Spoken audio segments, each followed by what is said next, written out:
Kimi, nahawa nga ba kay Paulo na palaging nakamask? Maleta, issue na naman.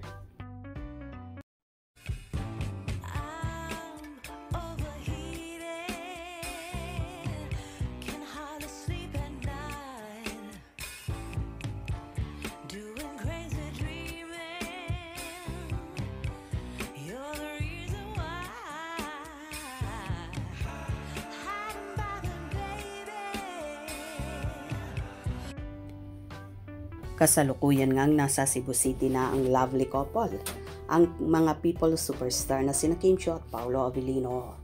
Mag-shoot na kasi ulit sila ng The Alibay series kung saan nasa ikatlong cycle na ang gagawin nila ngayon.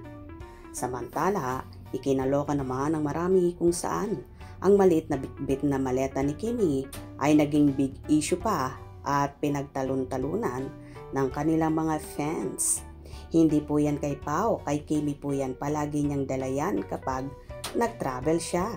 Yes, yan ang dala-dala niyang maleta palagi kahit sa shooting ng cycle 2 nila sa Cebu. Ha, pwede ba mag-move on naman tayo sa mga maleta na yan? Tuwing may biyahe na lang, maleta is life talaga. Oo nga kada biyahe na lang ng Kim Pao. Always, pinag-uusapan yung maleta nila o bagahe. Tama ka dyan sis. Oo nga. Ano ba? Aminin, nasa maleta din ang kilig. Ako din sa maleta nakatingin.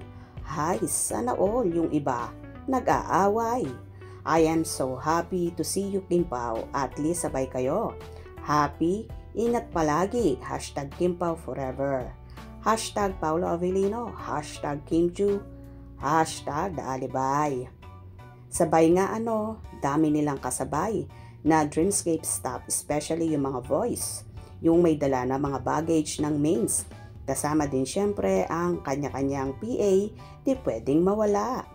Ha, kay Kim yung maliit na maleta, magaan lang. Magaan po yan kasi makeup kit luggage lang po yan. Kay Kim talaga yan. Makeup kit luggage yan ni Kim.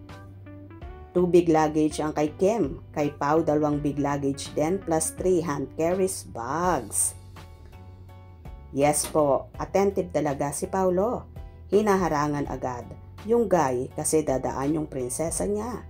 Kaya tuloy si Pao nagsalita nung may event sa ASAP England na di na daw siya magdadala ng luggage kasi lagi daw siyang pinag-uusapan sa mga luggage na yan. Alam din niya yung unang dala ni Kimi, makeup kit niya yan, kaya laging dala tuwing may event o shooting.